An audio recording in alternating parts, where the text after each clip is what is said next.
The mining station Kepler 442b hummed with the usual sounds of heavy machinery and distant conversations. Marcus Chun wiped sweat from his forehead as he guided the plasma cutter through another section of asteroid rock. The work was hard, but it paid well enough to support his sister's medical treatments back on Earth. "Hey, Marcus," called his friend Jake from across the mining bay. "You see the news feeds today? They're saying there's some kind of alien ship movement near the outer rim." Marcus shut off his cutter and looked up. "Aliens? Come on, Jake. You know how these stories go. Probably just another false alarm like last month." Jake shrugged and went back to his work. Marcus had heard these rumors before. In all his 5 years working the asteroid belt, he'd never seen anything more exciting than a solar flare. That changed everything when the emergency sirens started wailing. The lights in the mining bay flashed red, and the station's AI voice echoed through the corridors. "All personnel to emergency stations. Unknown vessel on collision course." This is not a drill. Marcus dropped his tools and ran toward the observation deck with dozens of other miners. Through the thick glass windows, he could see something that made his blood freeze. A massive ship, easily 10 times larger than their mining station, was spinning out of control toward them. But this wasn't any human ship Marcus had ever seen. The vessel was organic-looking, with smooth curves and a surface that seemed to pulse with bioluminescent lights. "Holy hell," whispered Jake, who had caught up. "That thing's huge." The alien ship wasn't slowing down. If anything, it seemed to be accelerating as it tumbled through space. Marcus could see sections of its hull were damaged, venting some kind of glowing gas into the vacuum. "All hands, prepare for impact," announced the station commander over the intercom.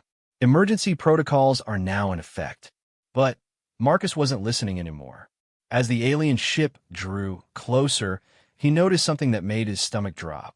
Through a large breach in the ship's hull, he could see movement inside. Whatever was piloting that vessel might still be alive. The station shuddered as the alien ship clipped their outer docking ring. Emergency force fields activated, but Marcus could see they wouldn't hold for long if there was another impact. "We need to evacuate," someone shouted. "The escape pods are this way," called another voice. But Marcus stood frozen, watching the damaged alien vessel drift past their station. In the brief moment it was close enough, he saw something that changed everything. Through the breach in the hull, illuminated by the ship's strange biolights, he caught a glimpse of what looked like a smaller figure trapped under debris. It moved weakly, trying to free itself. "There's someone alive in there," Marcus said, but his voice was lost in the chaos of evacuating miners. The alien ship continued its tumbling path away from the station, leaving a trail of glowing particles. Marcus watched it grow smaller in the distance, but he couldn't shake the image of that trapped figure from his mind. "Marcus, come on." Jake grabbed his arm. "We need to get to the escape pods." "Wait." Marcus pulled free. "I saw someone in that ship. Someone alive." Jake stared at him. "Are you crazy? That's an alien vessel. We don't know if they're hostile or not." "I don't care," Marcus said, surprising himself with his conviction. "If there's a chance someone's alive in there, we have to try." The station commander's voice crackled over the intercom again. "All personnel, this is Captain Rodriguez. The alien vessel has passed without further damage to our station. However, I'm ordering a complete lockdown until we can assess the situation." Marcus looked out the observation window again. The alien ship was now just a distant speck of light, but it was clearly losing power. Its bioluminescent glow was fading. "Captain Rodriguez," Marcus said into the nearest comm panel. "This is Marcus Chun in Mining Bay 7. I request permission to take a rescue shuttle to investigate the alien vessel." Static filled the comm for several seconds before the captain's voice returned. "Negative, Chun. That vessel could be dangerous. We're waiting for military backup." "Sir, with respect, that ship is dying. If there are survivors, they might not have time to wait for the military." Jake grabbed Marcus's shoulder. "Dude, think about what you're saying. That's a completely unknown alien species. You have no idea what you might be walking into." Marcus knew Jake was right. This was probably the most dangerous thing he could possibly do. But the image of that trapped figure wouldn't leave his mind. What if it was someone's child? Someone's parent? I can't just sit here and do nothing, Marcus said. He made his decision. Moving quickly through the station's corridors, Marcus headed for the small hangar where they kept the maintenance shuttles. These weren't designed for long-distance travel, but they had basic life support and maneuvering thrusters. The hangar was deserted. Everyone else was either in the evacuation pods or huddled in the station's safe rooms. Marcus found the controls for Shuttle Bay 3 and began the startup sequence. Warning, the shuttle's computer announced. This vessel is not cleared for departure during emergency lockdown. Override authorization, Marcus said, entering his maintenance chief codes. Override accepted. Warning, destination unknown. Recommend filing flight plan. No time for that, Marcus muttered as he strapped himself into the pilot's seat. The shuttle bay doors opened with a soft hiss, and Marcus guided his small craft out into space. The alien ship was still visible in the distance, but it was definitely losing power. Its glow was now just a faint pulse against the star field. As Marcus flew toward the unknown vessel, he couldn't help but wonder what he was getting himself into. He'd never even seen an alien before, let alone tried to rescue one. But something deep inside told him this was the right thing to do. The alien ship grew larger as he approached. Up close, he could see just how damaged it really was. Entire sections of the hull were torn open, and some kind of thick, viscous fluid was leaking into space. But the ship was definitely alive in some sense. He could see organic-looking conduits pulsing weakly beneath the damaged exterior. "This is Marcus Chun calling unknown vessel," he said in his comm system, not really expecting a response. "I'm here to help if anyone's still alive." For a moment, there was only static. Then, faintly, he heard something that made his heart skip. It sounded like a voice, but not human. The sounds were musical, almost like singing, but with an urgency that suggested distress. "I'm coming aboard," Marcus announced, though he doubted they could understand him. He maneuvered his shuttle close to the largest breach in the alien hull. The opening was big enough for a shuttle to fit through, but barely.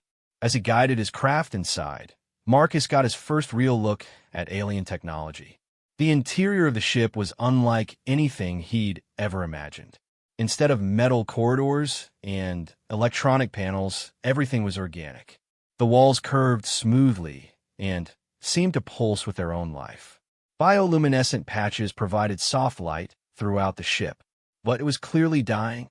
Many of the light patches were dim or dark entirely, and Marcus could see cracks spreading through the organic hull material. He found a place to dock his shuttle and quickly put on his emergency spacesuit. As he stepped aboard the alien vessel, Marcus felt like he was entering a living organism rather than a machine.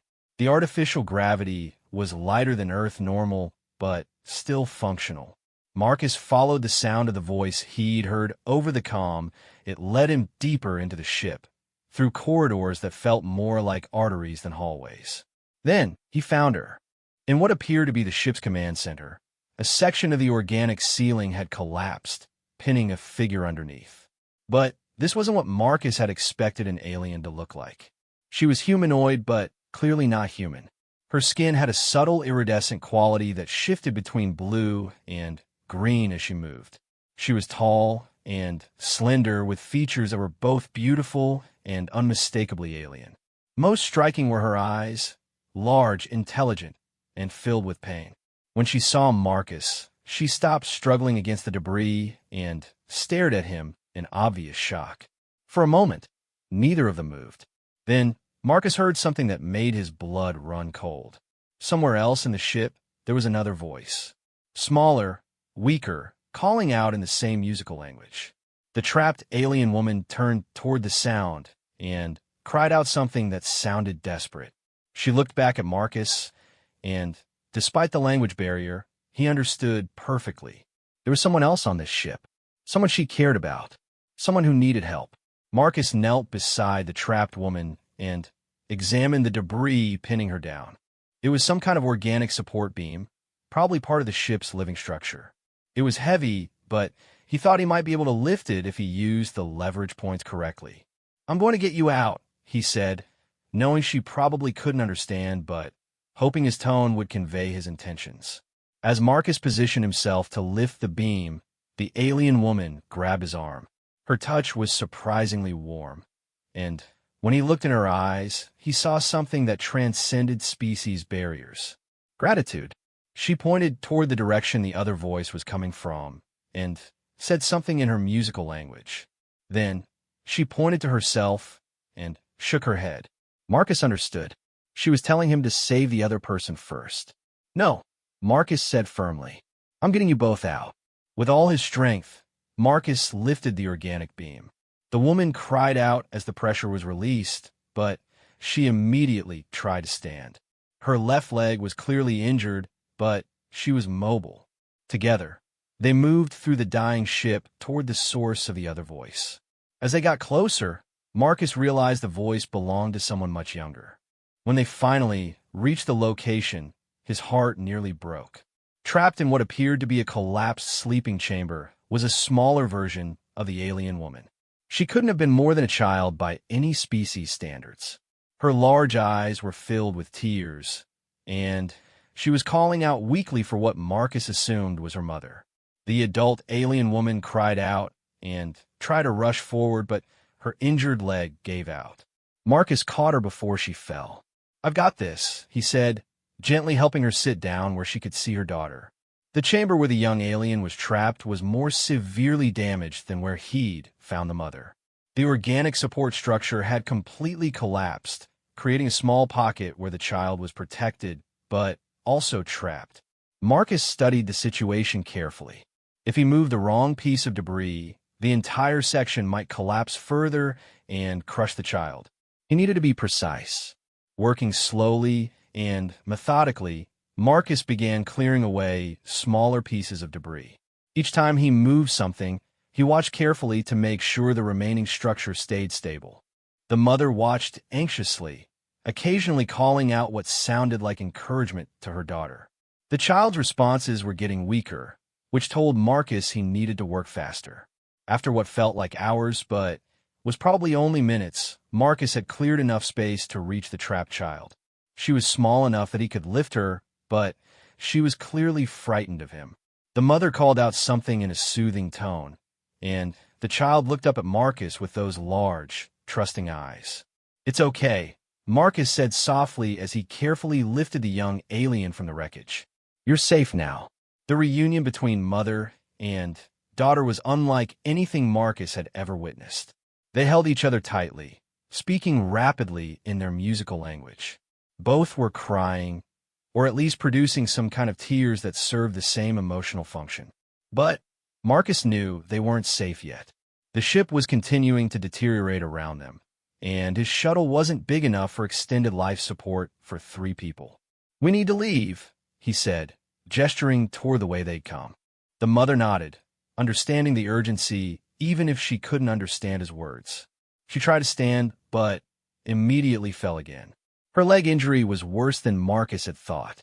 Without hesitation, Marcus scooped up the alien child in one arm and helped support the mother with the other. Together, the unlikely trio made their way back through the dying ship toward Marcus's shuttle. The journey felt endless. The ship's bioluminescent lighting was failing rapidly, leaving them in near darkness. The artificial gravity was fluctuating, making each step uncertain, and there were ominous creaking sounds coming from all around them as the organic structure continued to collapse. But they made it. Marcus helped both aliens into his shuttle and immediately began the launch sequence. As they pulled away from the dying ship, he watched it finally succumb to its damage. The biolights went out completely, and the organic hull began to crack apart. In his shuttle, the alien mother and daughter held each other tightly. The mother looked at Marcus with those large, intelligent eyes and said something in her musical language. Marcus didn't need a translation. He knew gratitude when he heard it. As they flew back toward the mining station, Marcus wondered what would happen next. He just made first contact with an alien species by rescuing a mother and her child. The implications were staggering. But for now, all that mattered was that they were safe. The mining station appeared ahead of them, and Marcus could see several military ships had arrived during his absence. His comm system immediately crackled to life with multiple voices demanding identification and explanation. "This is Marcus Chun returning to Kepler 442b, he announced. "I have 2 alien survivors aboard who are in need of medical attention." The silence that followed his transmission was deafening. Then, chaos erupted over the comm as military officers, scientists, and station personnel all began talking at once. Marcus ignored them all and focused on getting his passengers safely to the station's medical bay. As they docked, Marcus looked back at the alien mother and daughter. They were holding hands and watching him with expressions he couldn't quite read. But there was definitely trust there and something that looked like the beginning of friendship. Marcus had no idea that his simple act of rescue had just changed the course of human history. He also had no idea that the woman he'd saved was royalty among her people, and that her daughter was the heir to an empire spanning dozens of star systems. All he knew was that he'd done the right thing. And sometimes that's all that matters. The medical bay of Kepler 442b had never seen anything like this before. Dr. Sarah Williams stared at the readings from her scanners in complete disbelief. The 2 alien beings lying on the examination tables weren't just alive. They were remarkably similar to humans in their basic physiology. "This is impossible," she muttered to herself as she studied the data. "Their DNA structure is completely different, but their organ systems are almost identical to ours." Marcus sat in the corner, still wearing his space suit but with the helmet off. He'd refused to leave the medical bay despite orders from the military personnel who had swarmed the station. The alien mother and daughter seemed more comfortable with him nearby. "How are they doing, Doc?" Marcus asked. Dr. Williams looked up from her instruments. "Better than I expected. The mother has a fractured leg bone and some internal bruising, but nothing life-threatening. The daughter appears to be physically unharmed, just exhausted and dehydrated. Can you help them?" "Oh, yes," the doctor said with growing excitement. "Their physiology is so similar to ours that our medical technology should work perfectly. I've already started the mother on pain medication and healing accelerants." Marcus felt a wave of relief wash over him. When he'd made the decision to rescue them, he'd had no idea if human medicine could even help alien beings. The medical bay doors hissed open, and Colonel James Harrison strode in with 2 armed soldiers. He was a tall man with graying hair and the kind of stern expression that came from years of military command. "Mr. Chun," the colonel said without preamble, "I need you to come with me for debriefing." "Now, I'm staying here," Marcus replied firmly. That wasn't a request. Marcus stood up and faced the military officer. "These 2 have been through enough trauma for one day. They're scared and confused, and I'm the only familiar face they have. I'm not leaving them alone." Colonel Harrison's expression darkened. "Mr. Chun, you just made unauthorized contact with an unknown alien species. This is now a matter of galactic security. You will come with me, or I will have you arrested." Before Marcus could respond, the alien mother spoke up from her medical bed. Her voice was weak, but firm as she said something in her musical language. Everyone in the room turned to look at her. She was pointing at Marcus and speaking directly to Colonel Harrison, even though she clearly couldn't understand English. "What is she saying?" the colonel demanded. Dr. Williams checked her translation software. "I don't know. We haven't had time to establish any communication protocols yet." The alien mother tried to sit up despite Dr. Williams' protests. She pointed at Marcus again and spoke more urgently. Then she did something unexpected. She grabbed Marcus's hand and held it protectively. Her message was clear even without words. "Marcus stays." Colonel Harrison looked frustrated. "We need to establish communication immediately. I have orders from Earth Command to determine if these aliens represent a threat." "A threat?" Marcus laughed bitterly. Colonel, I just pulled a mother and her child from a crashed ship. The only threat here is the one you're creating by treating them like prisoners. You don't understand the situation, Mr. Chun. We have no idea where these aliens came from or why they're here. For all we know, this could be an advanced scout mission. Dr. Williams cleared her throat. Actually, Colonel, I might be able to shed some light on that. Everyone looked at her expectantly. I've been analyzing the biological samples from their damaged ship, she explained. The technology is completely organic. It's like they grow their ships rather than build them. But more importantly, I found traces of elements that don't exist anywhere in our solar system.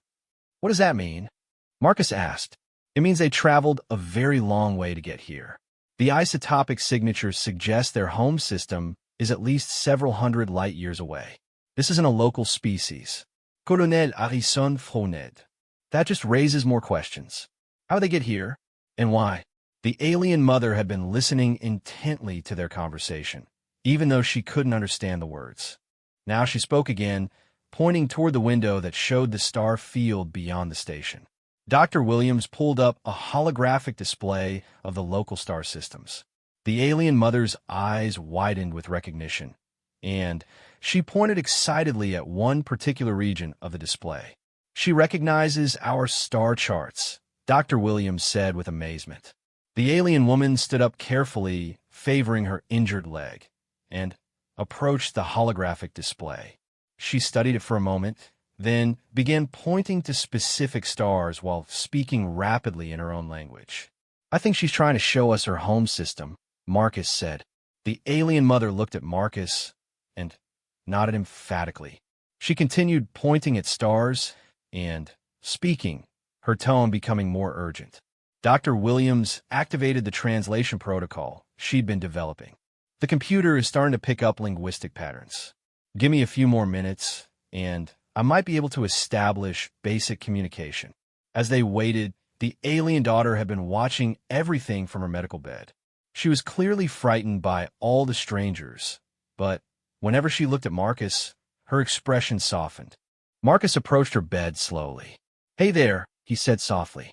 "How are you feeling?" The young alien tilted her head, studying his face. Then she said something in her musical language that sounded almost like a question. "I think she's asking who you are," Dr. Williams said, monitoring the translation software. Marcus pointed to himself. "Marcus," he said clearly. The young alien tried to repeat the sound, but it came out more like Marquess in her musical accent. "Close enough," Marcus smiled. The alien mother had been watching this exchange with interest. She approached Marcus and pointed to herself, then spoke what was clearly her name. The translation software picked it up. Lyralii.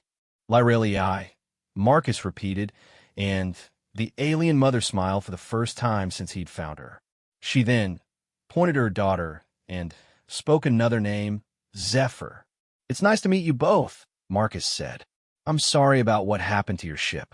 The translation software was getting better at parsing their language. Within a few minutes, it was providing rough translations of their speech. Lyralii spoke directly to Marcus, and the computer translated, "Who saved us?" "Why?" Marcus thought about how to answer. "Because it was the right thing to do. Because you needed help." Lyralii listened to the translation and then spoke again. "Your people, do they all help strangers?" Before Marcus could answer, Colonel Harrison interrupted. "Ask her where she came from and why she's in our space." Marcus glared at the colonel. "She just survived a ship crash, and you want to interrogate her?" "We need answers, Mr. Chun." But Lyralii had understood enough of the exchange to respond on her own. She spoke to the translation computer. "Our ship, damaged in storm. Space storm. We tried to find safe place to fix ship. Your star was closest." Dr. Williams looked up from her instruments. "A space storm? That could explain the damage patterns I found on their ship's hull." Lyralii continued. "My daughter was hurt. I was trying to reach medical help when ship failed." The translation made Marcus realize just how desperate Lyralii must have been. She'd been flying a dying ship through unknown space, trying to save her injured child. "Where is your home?" Dr. Williams asked through the translator. Lyralii pointed to the star chart again, indicating a region far beyond human-explored space. She spoke for several minutes, and the translation software provided a rough interpretation. Home is many star jumps away. Our people are peaceful. We explore stars, learn about other worlds. I am. The translator paused, struggling with the concept. Leader mother? Guide protector? Colonel Harrison leaned forward. Leader? Are you saying you're some kind of government official? Lyralii looked confused by the translation. She spoke again. I guide my people. I protect them. My daughter will one day guide after me. Marcus felt his stomach drop. Colonel, I think she's telling us she's royalty. And her daughter is the heir to their civilization. The implications of this revelation hit everyone in the room at the same time. Marcus hadn't just rescued two random aliens. He'd saved what appeared to be the queen and princess of an entire alien civilization. Colonel Harrison immediately activated his comm unit. Priority Alpha transmission to Earth Command. We have a first contact situation with potential diplomatic implications. But Lyralii was still focused on Marcus. Through the translator, she said, You risked your life for strangers. For aliens. This is unusual behavior. Marcus shrugged. Not really. Most humans would have done the same thing. Lyralii's expression showed surprise, then something that looked like wonder. She spoke to her daughter in their own language, and young Zephyr responded with obvious excitement. What are they saying? Dr. Williams asked. The translator picked up fragments. Mother telling about brave human, saved us, wants to know more about your people. Colonel Harrison stepped forward.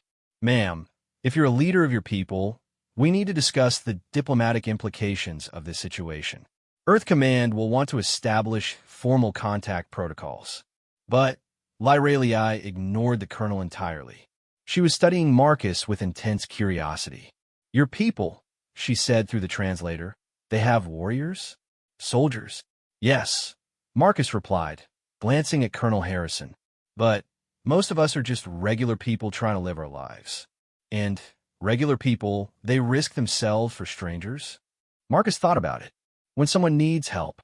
Yeah, I think most people would try to help. Lyralii spoke rapidly to her daughter again. The young alien's eyes grew wide, and she looked at Marcus with something approaching awe. Dr. Williams had been monitoring their conversation with growing excitement. Colonel, I think we're witnessing something historically significant here. This appears to be a species that highly values altruistic behavior. What do you mean? Marcus asked. Based on their reactions, I don't think their species typically risks themselves for strangers. Your rescue of them seems to have made a profound impression. Colonel Harrison activated his comm again. Earth Command, be advised that our first contact appears to involve rescue of high-ranking alien officials by civilian personnel. Recommand immédiat diplomatique consultation. But Marcus wasn't paying attention to the military communications. He was watching Lyralii, who seemed to be struggling with something important. Finally, she spoke directly to him. Marcus Chun, you saved my daughter's life. In our culture, this creates bond. Obligation. You are now. The translator struggled with the concept. Family not blood? Protected friend? I don't understand, Marcus said. Dr. Williams looked up from her readings with excitement. I think she's telling you that by saving her daughter, you've created some kind of kinship bond in their culture. You're now considered family. Lyralii nodded emphatically and spoke again. My people will want to meet you, to honor you, to learn about humans who save alien children. Colonel Harrison stepped forward again. This could be exactly the diplomatic opportunity Earth needs. Mr. Chun, you may have just opened the door to an alliance with an advanced alien civilization. But Marcus was focused on something else entirely. Young Zephyr had climbed down from her medical bed and approached him. She said something in her musical language that the translator rendered as, "Thank you for saving my mother." Then she did something that surprised everyone. She hugged Marcus around the waist. As Marcus looked down at the young alien child who was thanking him for saving her mother, he realized his life had just changed in ways he couldn't even imagine. He also had no idea that halfway across the galaxy, Lyraliai's people were already mobilizing a rescue fleet to find their missing queen and princess. And when they arrived, they would discover that their beloved leader had been saved by a species unlike any they had ever encountered. A species that produced individuals willing to risk everything for complete strangers. The ripple effects of Marcus Chen's simple act of courage were about to reshape the political landscape of the entire galaxy. But, for now, all Marcus cared about was that the mother and daughter were safe. The rest would have to wait 3 days after the rescue. The sensors aboard Kepler 442b detected something that made everyone's blood run cold. Dozens of massive contacts were approaching the system at speeds that should have been impossible. Colonel Harrison, to all stations. The announcement echoed throughout the mining facility. We have multiple unknown vessels inbound. All personnel to emergency stations immediately. In the medical bay, Marcus was teaching young Zephyr simple English words when the alarm started.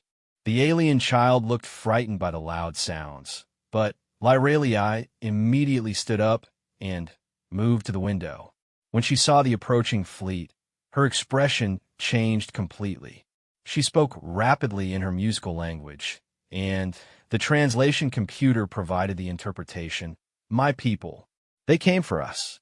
Marcus felt his stomach clench. How many ships are out there? Dr. Williams checked the sensor readings on her portable display. According to the station sensors, 47 vessels. The smallest ones are twice the size of our biggest battleships. Colonel Harrison burst into the medical bay with a squad of soldiers. We have what appears to be an alien invasion fleet approaching the system. I need to know right now, did you send them some kind of signal? Lyraliai looked confused by the translation. Signal? No, but my people would look for me. I am. The translator struggled, then settled on important to them. Damn right you're important, the colonel muttered. You're a queen traveling with her heir. Of course they'd send a rescue fleet. Marcus moved closer to Lyraliai. Are they going to attack the station? Lyraliai listened to the translation and immediately shook her head. No, my people are peaceful. They come to find me to help. Then, why do they need 47 warships? Colonel Harrison demanded. Lyraliai's expression grew sad. Not warships. My people, we do not have warships. These are protection ships, search ships, medical ships. When Queen is lost, all families help look. Dr. Williams looked up from her readings with amazement. Colonel, I'm analyzing the energy signatures from the approaching vessels. She's right. None of them are showing weapons configurations. They appear to be civilian ships. 47 civilian ships. Marcus asked incredulously. Lyraliai spoke through the translator. My people love their children very much. When mother and child are lost, everyone helps search. Family, friends, workers, teachers, all come to help. The implications of this hit Marcus like a physical blow. An entire civilization had mobilized to search for one lost mother and her child. How much must they value family bonds to organize something like this? Colonel Harrison was already on his comm unit. Earth Command, be advised the approaching alien fleet appears to be a civilian search and rescue operation. Recommend we prepare for peaceful contact. But before he could finish his transmission, the station's communications array lit up with incoming signals. The main speakers crackled to life with dozens of voices speaking in a musical alien language, all talking at once. Lyraliai moved quickly to the communication panel and spoke loudly in her own language. The cacophony immediately stopped, replaced by a single voice that spoke with obvious relief and joy. My people are happy, Lyraliai explained through the translator. They thought Zephyr and I were dead.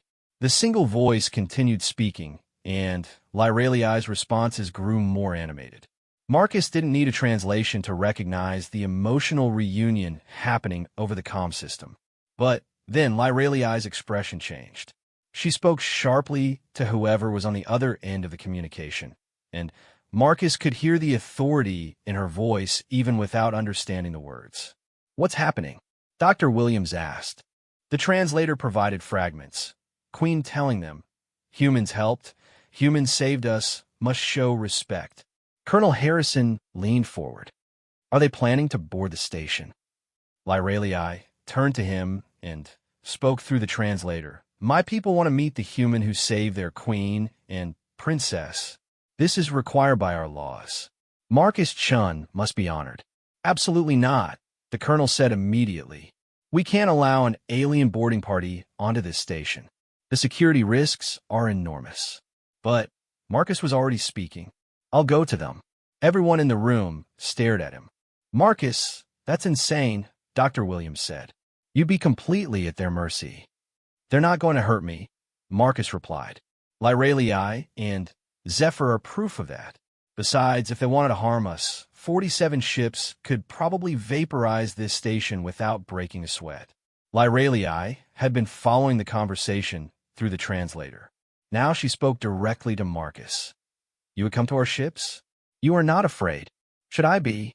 Lyralii smiled, an expression Marcus had learned to recognize as genuine warmth. "My people will be honored to meet you." "But," she paused, searching for words, "you will be surprised by their reactions." "What do you mean?" "Saving someone's child is..."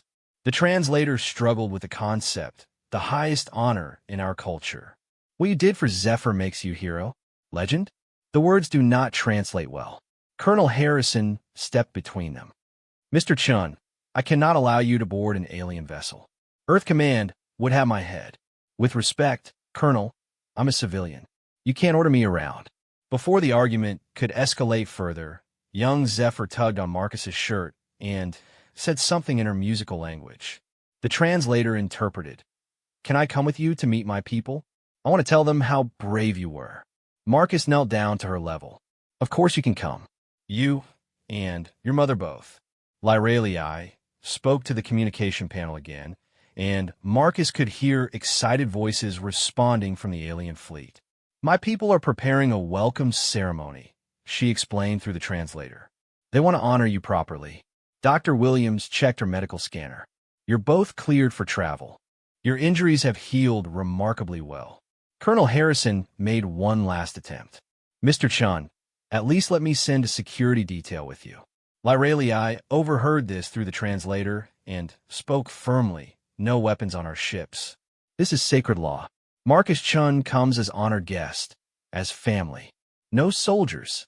Marcus made his decision. "I'm going alone with Lyralii and Zephyr. Colonel, if something goes wrong, tell Earth Command that humans tried to do the right thing." An hour later, Marcus found himself aboard an alien shuttle heading toward the largest ship in the fleet. The shuttle itself was a marvel. Like everything else in their technology, it was organic. The walls pulsed gently with bioluminescent patterns, and the seats seemed to mold themselves to his body for perfect comfort. Lyralii sat beside him, wearing what appeared to be formal robes that shimmered with the same iridescent quality as her skin. Zephyr was practically bouncing with excitement in her seat across from him. "Nervous?"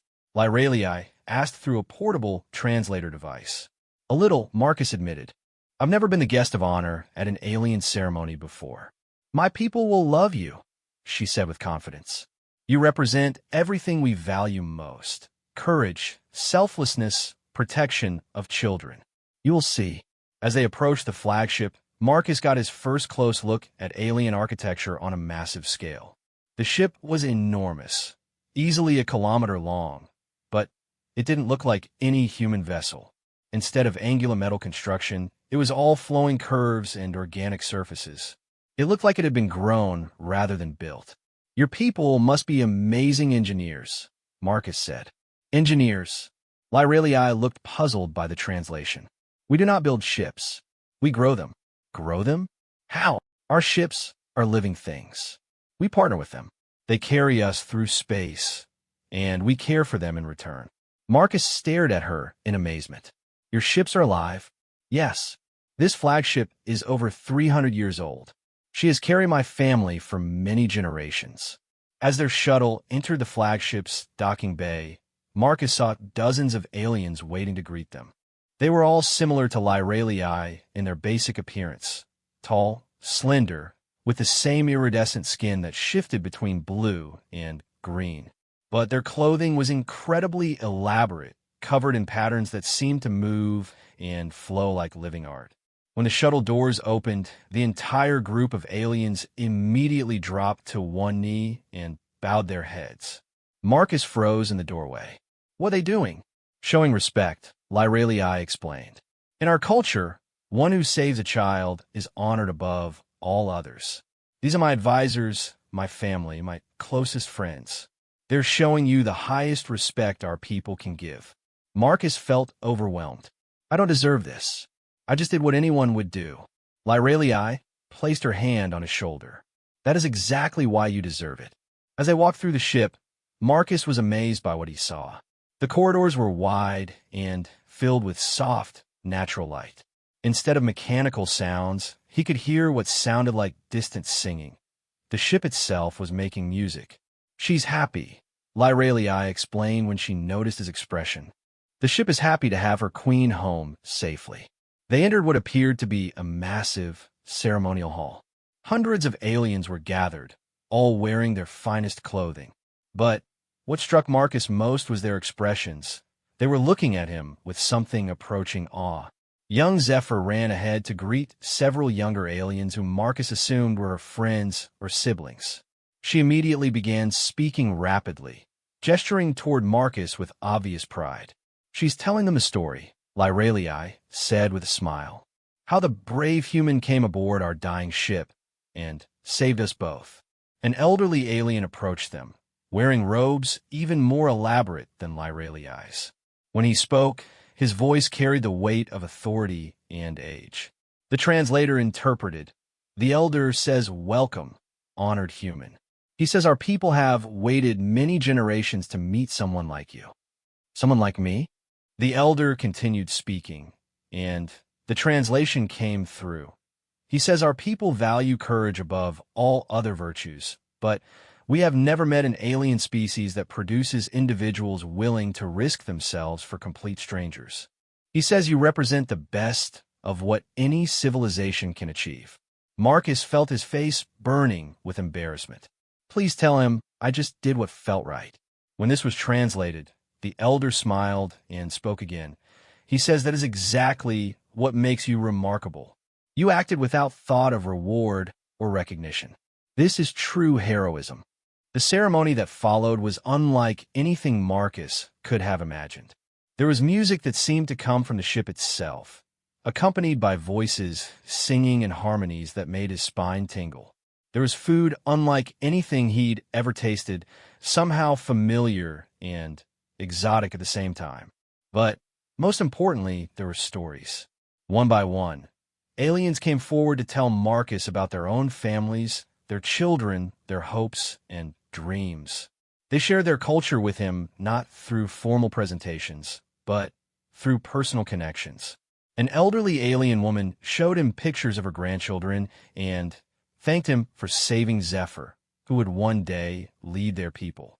A young father explained how alien children were considered sacred treasures, and that Marcus's willingness to risk his life for Zephyr marked him as family to their entire civilization.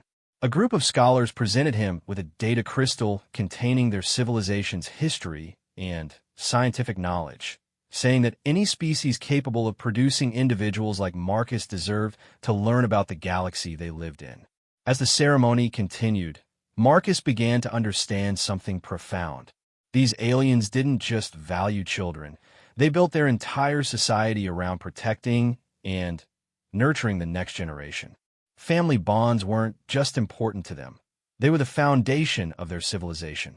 And somehow, by saving one mother and her child, Marcus had become family to all of them. Near the end of the ceremony, Lyralii stood to address the gathering. She spoke for several minutes in her musical language, and Marcus could hear the emotion in her voice even without understanding the words. When she finished, the translator provided the interpretation. The Queen says that today they have learned something wonderful about humans. She says any species that produces individuals like Marcus Chun is a species worthy of friendship and alliance. She hereby declares humans to be honored friends of our people and invites them to join us in exploring the galaxy together. The assembled aliens erupted in musical cheers and applause. Marcus felt overwhelmed by the magnitude of what was happening. By rescuing one family, he had apparently opened the door to an alliance between humanity and an advanced alien civilization. But as he looked around the ceremony hall at hundreds of aliens who were looking at him with genuine affection and respect, Marcus realized something even more important. He had gained a new family. 6 months after first contact, Earth had changed in ways nobody could have imagined. The alien species, who called themselves the HFY, had shared technologies that advanced human civilization by centuries overnight. But, more importantly, they had shared their knowledge of the galaxy.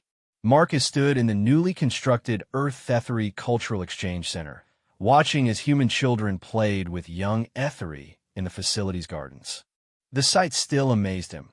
Kids from 2 different species, separated by hundreds of light years of evolution, laughing together as if they'd been friends their whole lives. They adapt so quickly, said Dr. Elena Vasquez, the facility's director. It's like they don't even see the differences between species. Marcus nodded, watching as a human girl showed a young HFY how to throw a ball, while the alien child demonstrated how to make the bioluminescent patterns in his skin change colors. Kids are good at focusing on what matters. Dr. Vasquez checked her tablet. Speaking of which, the morning briefing is about to start. The HFY delegation wants to discuss the latest survey results. As they walked toward the conference room, Marcus reflected on how much his life had changed. He was no longer Marcus Chun, asteroid miner. Now, he was officially the human HFY cultural liaison, a position that hadn't existed before he rescued Lyralii and Zephyr. The conference room was a marvel of collaborative design. Human technology seamlessly integrated with HFY biosystems to create a space that felt comfortable for both species. The walls pulsed gently with soft light patterns that the HFY found soothing, while the temperature and atmosphere were carefully controlled for human comfort. Lyralii was already seated at the conference table, reviewing what appeared to be star charts on a holographic display. 6 months of regular interaction with humans had improved her English dramatically, though she still used the translation device for complex discussions. "Good morning, Marcus," she greeted him warmly. "I hope you are ready for some exciting news." "Good or exciting?" Marcus asked as he took his seat. "Because in my experience, those aren't always the same thing." Lyralii smiled, an expression that had become much more frequent since their first meeting. "Both, I think. Our survey fleets have completed their exploration of this galactic sector." Dr. Vasquez activated the main display, and a 3-dimensional map of local space appeared above the conference table. It showed dozens of star systems, many marked with symbols that Marcus had learned to recognize. The red symbols indicate star systems with intelligent life, Lyralii explained. "As you can see, this region of the galaxy is quite populated." Marcus studied the display. There were at least 30 red markers within a relatively small area of space. 30 different alien civilizations. 37, to be precise, said Zura, one of Lyralii's advisors who had become a regular participant in these briefings. Most of them have achieved space travel, though few have ventured far from their home systems. Dr. Vasquez leaned forward. "This is incredible. We had no idea there were so many intelligent species in our local area." "The galaxy is full of life," Lyralii said. "But most species are—" She paused, searching for the right word in English, cautious about contact with others. "Many civilizations prefer to remain isolated." "Why?" Marcus asked. Zara answered. "Fear, mostly.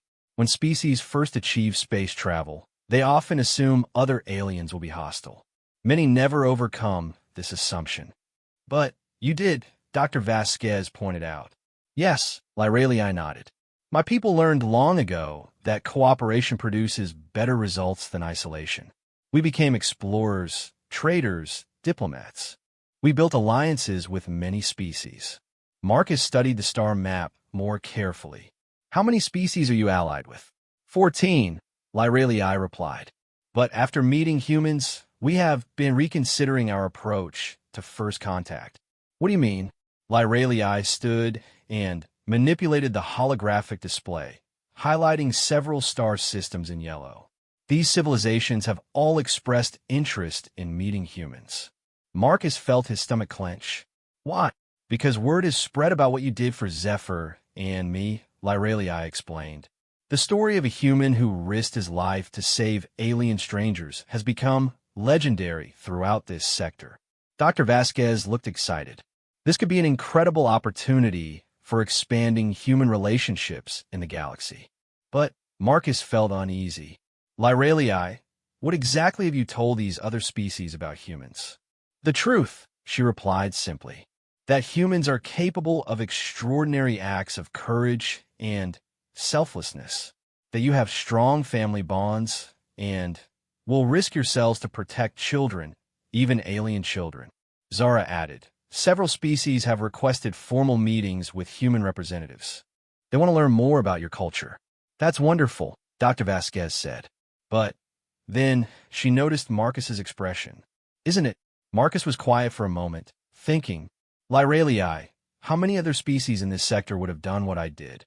You mean rescue strangers in distress? Lyralii considered this carefully. A few might have investigated. Perhaps 2 or 3 would have offered assistance. But risk their own lives to board a damaged alien vessel and rescue the occupants? She shook her head.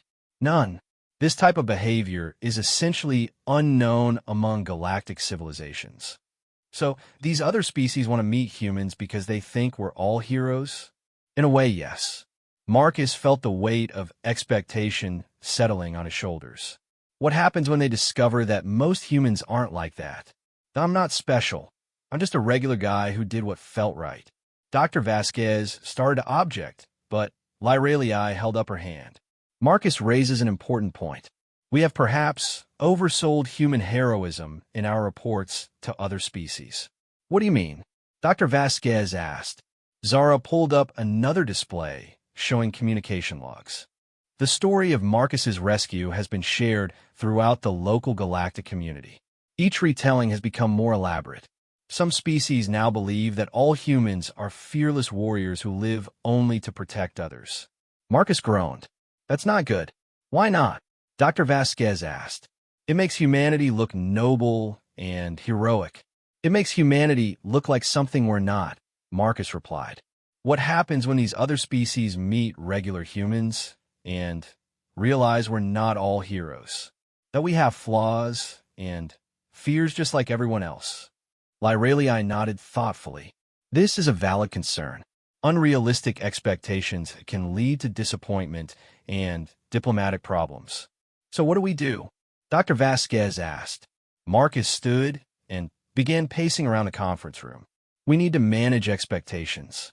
We need to show these alien species what humanity really is, the good and the bad. What do you mean? I mean, we need to be honest.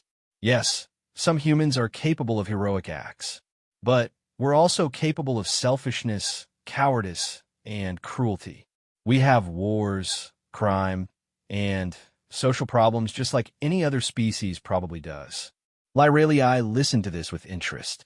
You would deliberately diminish your reputation among galactic civilizations? I would tell the truth, Marcus said firmly. Because relationships built on lies don't last. Dr. Vasquez looked concerned. But Marcus, this could damage Earth's position in galactic politics. If we're seen as just another flawed species instead of heroes, we might lose potential allies. Or, Marcus countered, we might gain something more valuable, genuine friendships based on mutual understanding and respect. Lyralii was quiet for a long moment, then spoke. Among my people, we have a saying, perfect crystals shatter easily, but stones with flaws endure forever. Perhaps Marcus is right. Zara looked skeptical. You're suggesting we deliberately tell other species about human weaknesses? I'm suggesting we tell them about human complexity, Marcus replied. Yes, humans are capable of great heroism, but we're also capable of growth, learning from mistakes, and forming genuine bonds with others. Isn't that more valuable than being seen as perfect but distant heroes? Dr. Vasquez was still worried. This is a huge risk, Marcus. We could damage humanity's reputation in the galaxy before we've even established it. Marcus walked over to the window that looked out on the gardens where human and ethery children were still playing together. Look at them, he said. Those kids aren't heroes. They're just children being kind to each other because it feels natural. That's what real humanity looks like. Not perfect, but genuine. Lyralii joined him at the window. When Zephyr speaks about you to other young ethery, she doesn't call you a perfect hero. She calls you a friend who was brave when she needed him to be. Perhaps this is the story we should be telling. You're both talking about fundamentally changing our first contact strategy, Dr. Vasquez pointed out. This decision is way above my authority level. We need approval from Earth Council and the United Nations. Marcus nodded. I know, but I think it's important that we get this right from the beginning. Lyralii manipulated the holographic display again, bringing up profiles of the alien species that had requested meetings with humanity. I can arrange for you to speak with representatives from several of these civilizations. Perhaps you could share your perspective directly. Me? Marcus felt overwhelmed again. I'm not a diplomat. No, Lyralii agreed. But you are authentic, and I'm beginning to think that authenticity might be more valuable in galactic relations than diplomacy. Dr. Vasquez checked her schedule. I'll need to contact Earth Council immediately. This is a major policy decision. As the meeting broke up, Lyralii lingered behind. Marcus, may I ask you something personal? Of course. Do you ever regret rescuing Zephyr and me? Your life has become very complicated because of that decision. Marcus considered the question seriously. His life had indeed become complicated. He was no longer a simple asteroid miner. He was now responsible for representing humanity to the galaxy. The pressure was enormous. But then he thought about Zephyr, who had started calling him Uncle Marcus and sent him drawings she made in art class. He thought about Lyralii, who had become one of his closest friends despite the species barrier. He thought about the human and ethery children playing together in the gardens. No, he said finally, I don't regret it, but I do worry about living up to everyone's expectations. Lyralii smiled warmly. Marcus, you saved my daughter's life. Everything else is just details. As Marcus left the conference room, he couldn't shake the feeling that humanity was approaching a crossroads. They could continue to be seen as legendary heroes, perfect but distant, or they could take the risk of showing the galaxy what humans really were, flawed but genuine, complex but capable of growth. The choice they made would determine humanity's place in the galactic community for generations to come. And somehow, once again, Marcus Chun found himself at the center of a decision that would shape the future of human civilization. 1 year after first contact, the Galactic Assembly Station orbited peacefully in neutral space between 3 star systems. It had been constructed specifically for this historic occasion, the first multi-species diplomatic conference to include humanity. Marcus stood in the observation deck of the human delegation ship, watching as vessels from 17 different civilizations docked with the massive station. Each ship was unique, reflecting the diversity of galactic life. Some were sleek metal constructions like human vessels, others were organic like ethery ships, and a few defied any earthly comparison. Nervous? Asked Ambassador Sarah Kim, the official head of the human delegation. Terrified, Marcus admitted, what if this goes badly? What if our honesty approach backfires? Ambassador Kim similet risuringli. Then, we'll deal with the consequences. But Marcus, in all my years of diplomatic service, I've learned that the truth has a way of working out better than lies. Dr. Elena Vasquez joined them at the observation window. The preliminary meetings have gone well. Most of the alien delegations seemed genuinely curious about humanity rather than disappointed. Marcus nodded, but he still felt the weight of responsibility. The decision to present humanity honestly, including their flaws and failures, had been controversial on Earth. Many politicians and military leaders had argued for maintaining the heroic image that Marcus's rescue had created. But ultimately, Earth Council had agreed with Marcus's approach. If humanity was going to join the galactic community, they would do so as themselves, not as some impossible ideal. The opening ceremony begins in an hour, Ambassador Kim announced. Are you ready for your presentation? Marcus checked the datapad containing his speech notes. As ready as I can be. The truth was, Marcus had been preparing for this moment for months. He'd studied the cultures and histories of every species that would be attending the conference. He'd learned about their values, their fears, and their previous experiences with other alien civilizations. What he discovered had been both encouraging and sobering. Most galactic species had achieved space travel, but remained relatively isolated. They traded with close neighbors and maintained defensive alliances, but few had embraced the kind of widespread cooperation that the Etheri practiced. The reason was simple. Trust was rare in the galaxy. Too many first contact situations had ended in conflict or exploitation. Species had learned to be cautious, even paranoid, about alien encounters. But the story of Marcus's rescue had spread throughout the galactic community like wildfire. Here was proof that at least one species could produce individuals capable of pure altruism, helping strangers with no expectation of reward. The problem was that the story had grown in the telling. By the time it reached some civilizations, Marcus had become a legendary figure who represented all of humanity's supposed nobility. Now Marcus had to find a way to explain that while the rescue really happened, humans were much more complex than the legend suggested. An hour later, Marcus stood at the podium in the Assembly Station's main conference hall. Representatives from 17 different species sat in specially designed seating arrangements that accommodated everything from aquatic beings to energy-based life forms.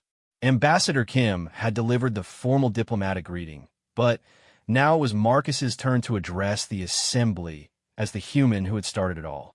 My name is Marcus Chun, he began, his voice carried throughout the hall by advanced translation systems.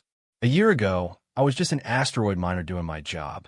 I never expected to become the first human to make contact with an alien civilization, and I certainly never expected to be standing here addressing representatives from across the galaxy.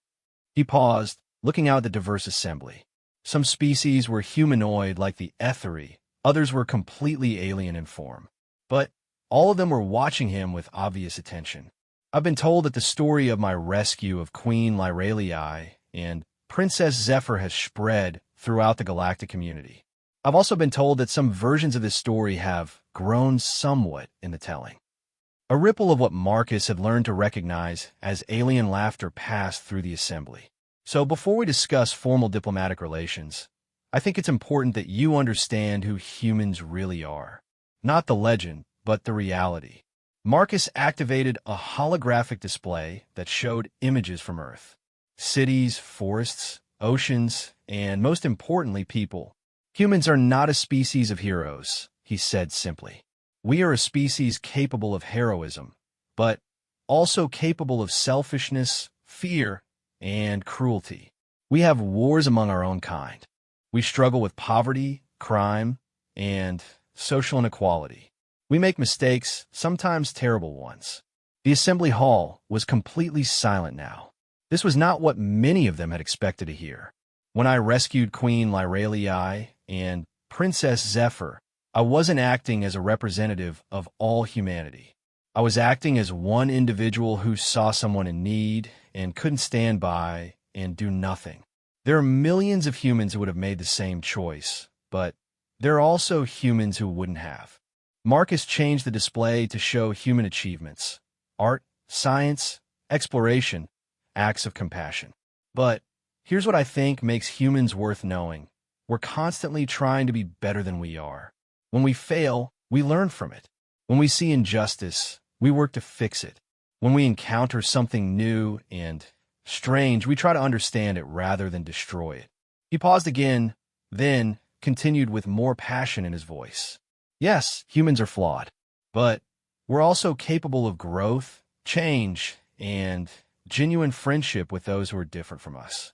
We don't just tolerate diversity, we celebrate it. We learn from it. We become better because of it. The display now showed images from the Earth Ethri Cultural Exchange Center, humans and Ethri working together, playing together, learning from each other. In the years since first contact, humans and Ethri have formed genuine bonds of friendship.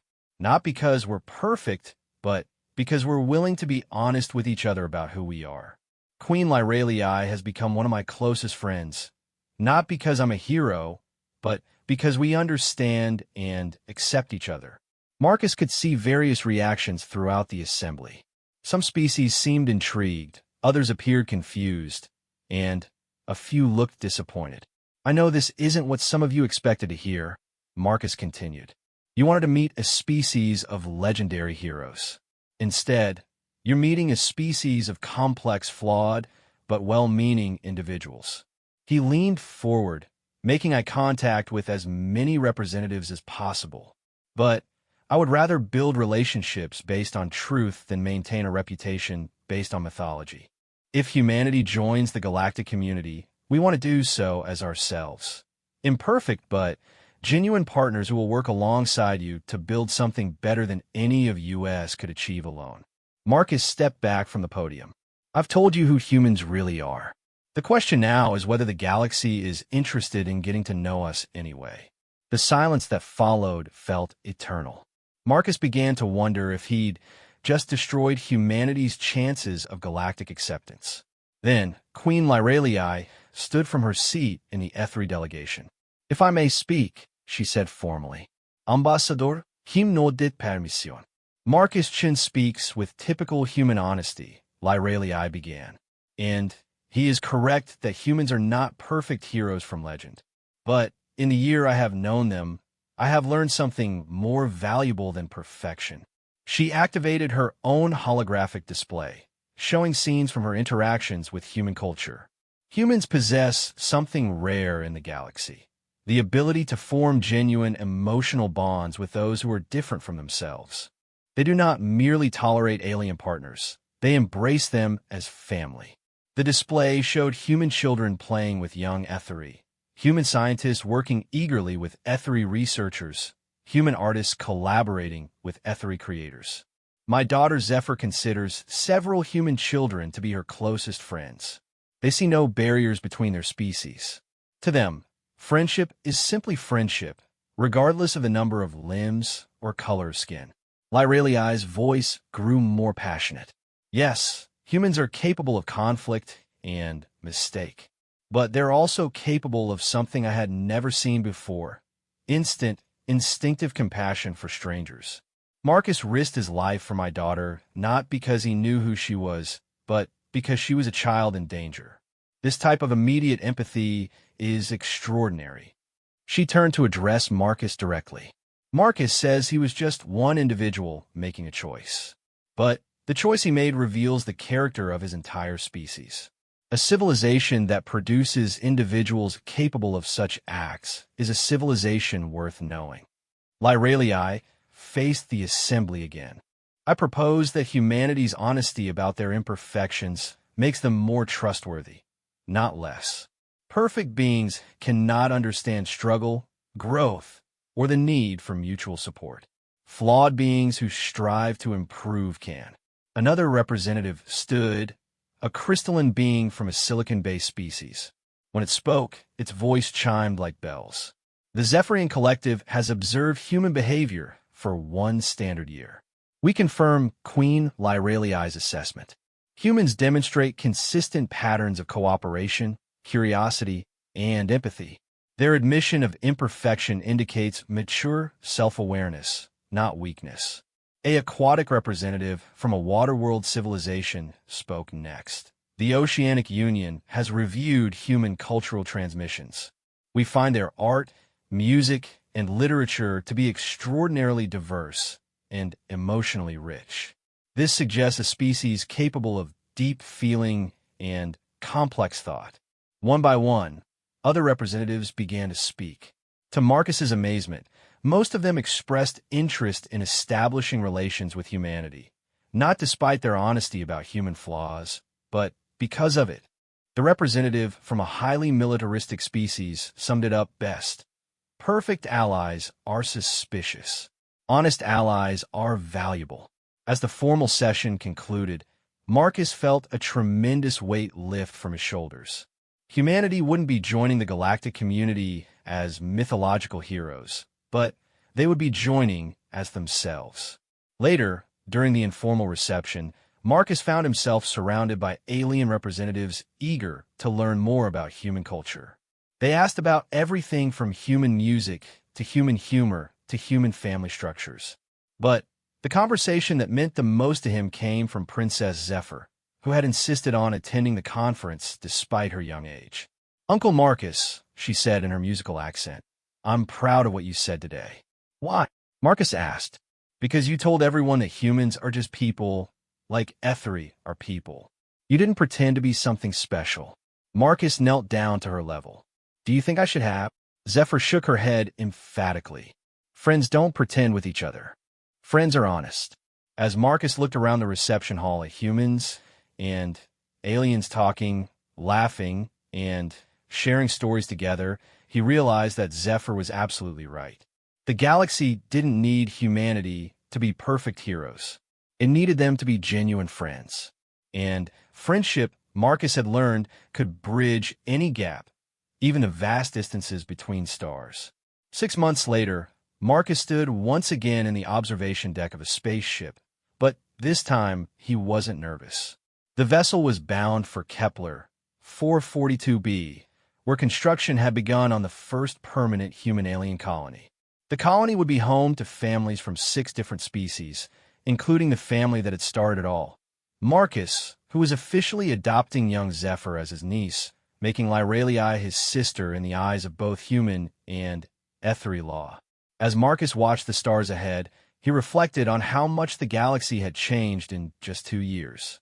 What had started as one man's instinctive act of compassion had become a new model for interspecies cooperation based on honesty, empathy, and genuine friendship. The galaxy was no longer a collection of isolated civilizations suspicious of each other.